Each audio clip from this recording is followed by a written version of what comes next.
Like a cherry Warhead is what it tastes like. Ooh, ooh, ooh, ooh. That is sour.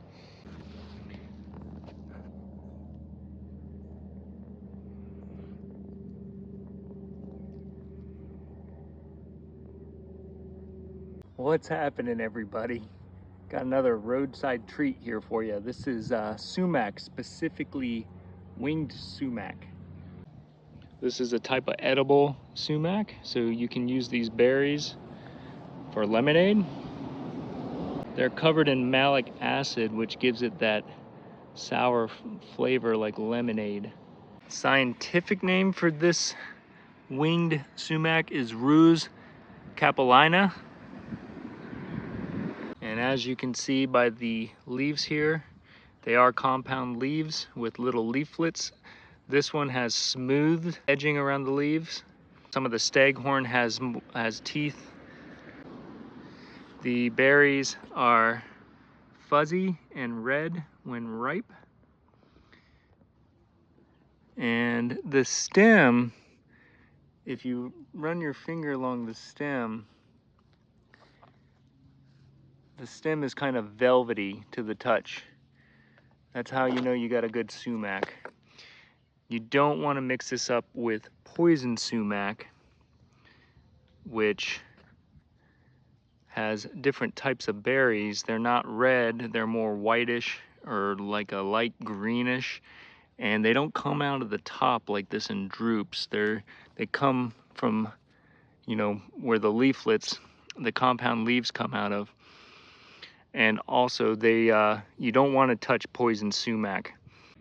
The poison sumac contains the same oil that poison ivy contains, the urushiol oil, and that's what causes the irritation and the itching and the rashing that, you know, poison ivy does to people.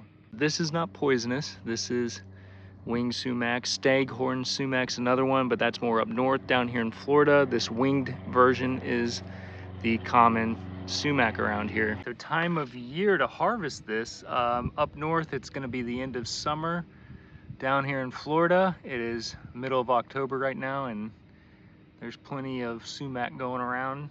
Your edible sumacs prefer sunny to shady areas that are dry, so you're going to find them along roadsides, embankments. The poison sumac is going to be in wetlands, marshes. It really likes water, moist soil. So that's another big difference besides the berries themselves, is the environment. So I'm going to collect some of these drupes of berries, and then you want to harvest these in between rainfalls, because the rain will wash away that malic acid, which is what you want for your lemonade. So it's been a couple days since it's rained, and you can tell if it's good because you can kind of lick your fingers and then rub on the berries a little bit and then lick your fingers, and that's how you know it's good, if it tastes real sour. So we'll collect a few of these, put them in a bag, take them home, and make some lemonade.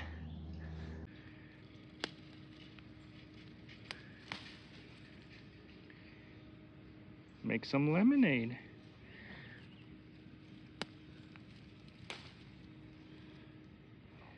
Get a few more of these and have ourselves a little drink. You want about 1 to 2 cups of berries for about the same amount of liquid to make it real lemon-like.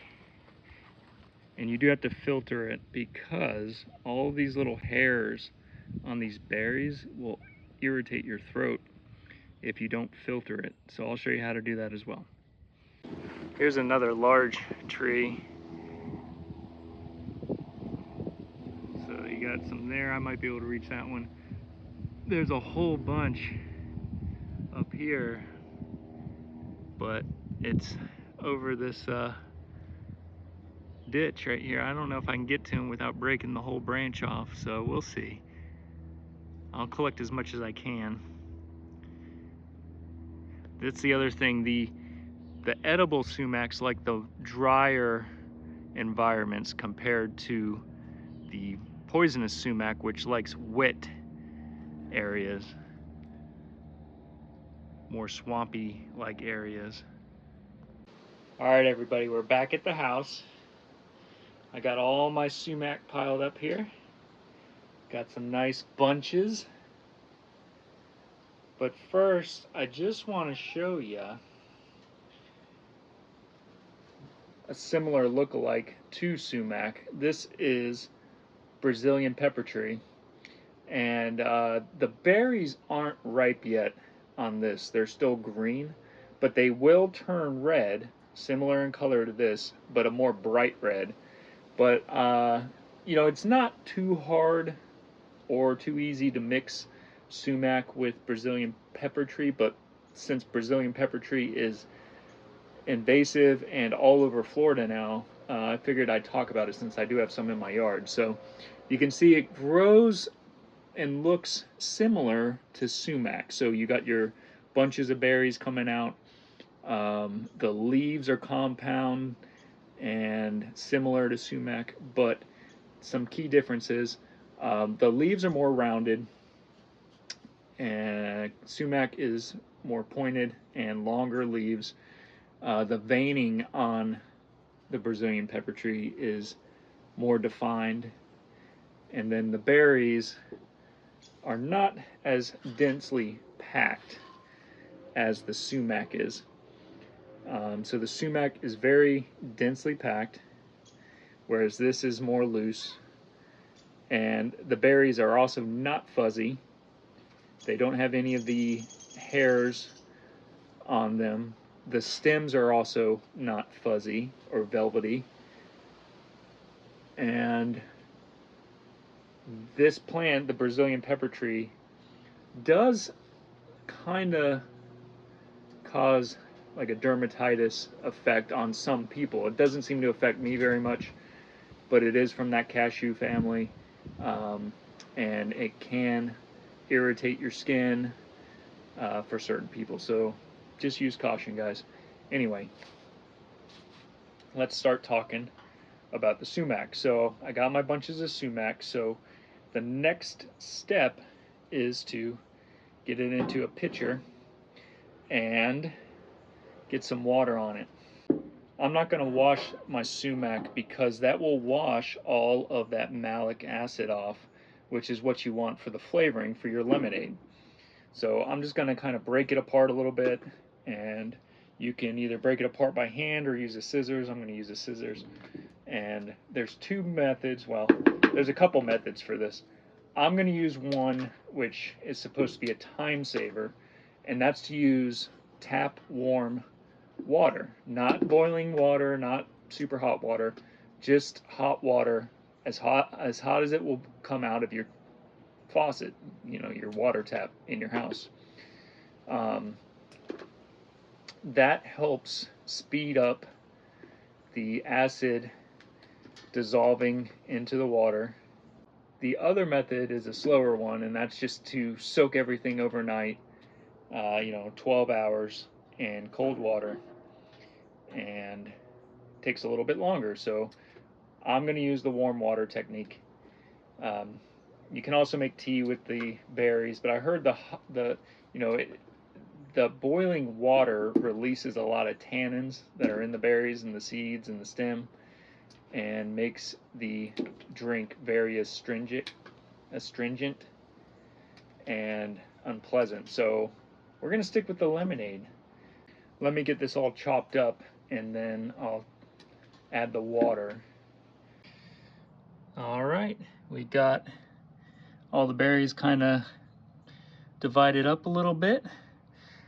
I'm going to go ahead and add some mint to this, make kind of a mint lemonade. And I'm going to chop up some of this lemongrass and toss that in there too, and just see how that does. Now I'm going to add some hot water from the faucet, not super hot, but as hot as your tap water gets. And I just want to kind of fill it so it covers all the berries.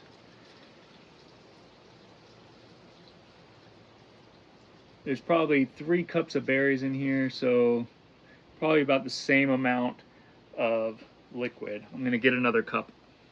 Another 2 cups, and I'm just gonna fill it until it covers all the berries. So that's about 4 cups with about 3 to 4 cups of berries. And then I'm gonna kind of mash them up a little bit, get them all mixed in there. Wow, it smells like lemonade already. Get that all mashed up a little bit. It doesn't have to be perfect. You don't have to mash it, and you don't have to use warm water. You can use cold water. It just will take longer. So if you got the time, let it sit overnight. Let it do that. The longer you let it soak, the more flavor you're gonna get. And the good thing about cold soaking and using warm water instead of boiling water is you'll retain the seeds. So once you strain all the berries and seeds out of the lemonade, you can keep all those seeds if you want and toss them in a field, toss them nearby, and maybe you'll get some sumac growing close to you or in your own backyard. All right, so I'm gonna let this sit for about 5 to 6 hours, and once the kids get home from school, we're gonna strain it and add some sugar and give it a taste test. So hopefully it's good. Okay, it's now time to strain out all the berries and get the juice ready to make some sumacade.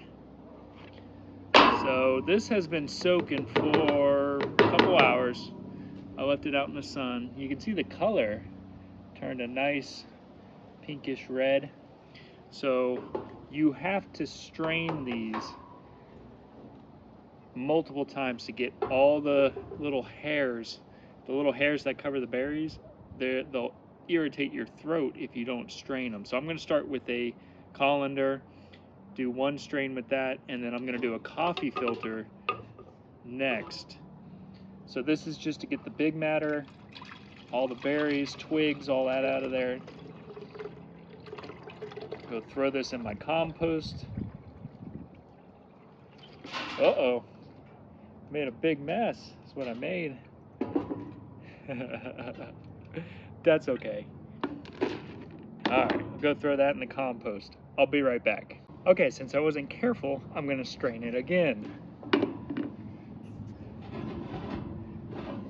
Should be entertaining to watch me mess up, right? So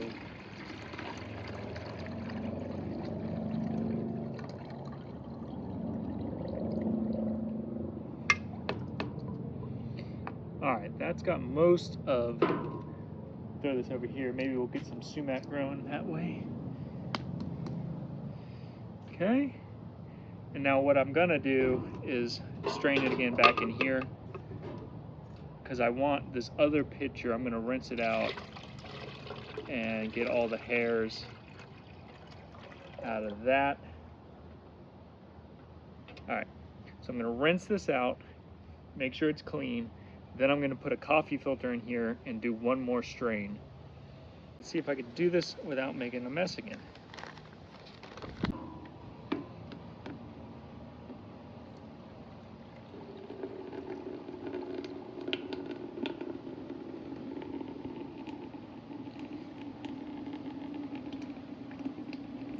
It's a little slower now with the coffee filter.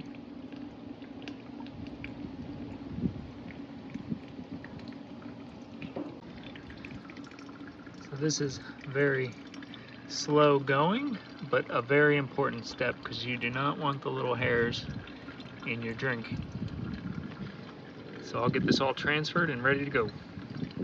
That took a really long time, but we got it all filtered. This is the product. Let's take a look at the color. I haven't put the sweetener in yet. So that is the color of it. It's kind of like a tea color. Doesn't smell that great.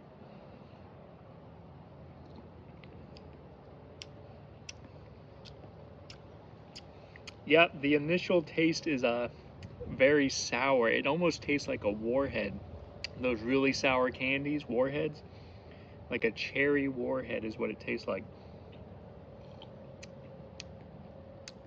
Ooh, that is sour. All right, let's add some sugar to this, make it a little bit sweeter, and we'll have the kids do a taste test. Or should I make them do it before I put sugar in? Let's do that first. All right, this is wild sumac lemonade. Have you heard of that? No. No. All right, I haven't sweetened it yet, so it's gonna be a little sour. But take a sip of that and let me know what you think it tastes like. Oh. Come here. Layla, this lemonade is so good. Oh, that was funny. Oh my gosh. George, come here. Doesn't it taste like a Warhead? It tastes just like a Warhead. You know what a Warhead is, right? Doesn't it taste like that? No. Well, kinda. All right, do you think it would be good with sugar? Yeah. All right, let's try that. Okay. We're gonna start with half a cup of sugar. That's probably too much, but these kids like sugar. Never.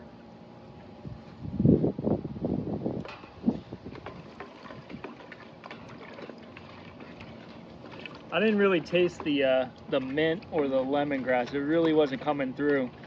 The sourness just kind of overpowered everything. So hopefully with the sugar, it mellows out a little bit. Is there any lemons in there, or is the Nope, sumac just just like straight, really sour? Just straight sumac. All right, let's do a taste test on this. See if we need more sugar.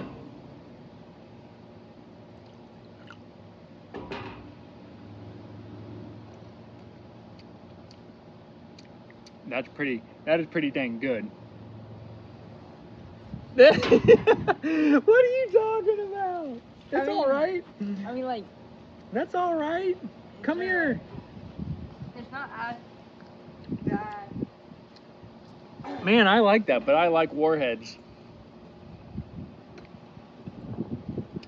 So much better. You think it needs more sugar? No. Come here and try it again. Come here. No. Come here. Come here. It's too late. I already got it. Come here, son. All right, just come here. I need to know what I need to add to it to make it better so you'll drink it. Just take a nice swig. Oh my gosh. That's cute. Now just kind of, it's not bad. Right? It's pretty good. It tastes like Warhead candy. You love Warheads, right? No? All right, everyone, that's gonna do it for this episode of making wild sumac-ade. It's pretty good with some sugar added to it. Be even better over some ice. As always, guys, thank you for watching. Hit the like button, subscribe if you haven't already, and hit the hype button just for fun. Another update, I do have seeds on my Etsy store. I have Maypop, American Persimmon, Seminole pumpkins, and moringa seeds for sale currently. So if you're interested, go to the Etsy store and check those out. As always, thank you guys, and we'll see you next week. Later. No. Come here. Come here. It's too late. I already got it. Come here, son. No. Come here, son. No, son. Come here. Come here. Come here. Come here, son. No. Son. Come here. Come here.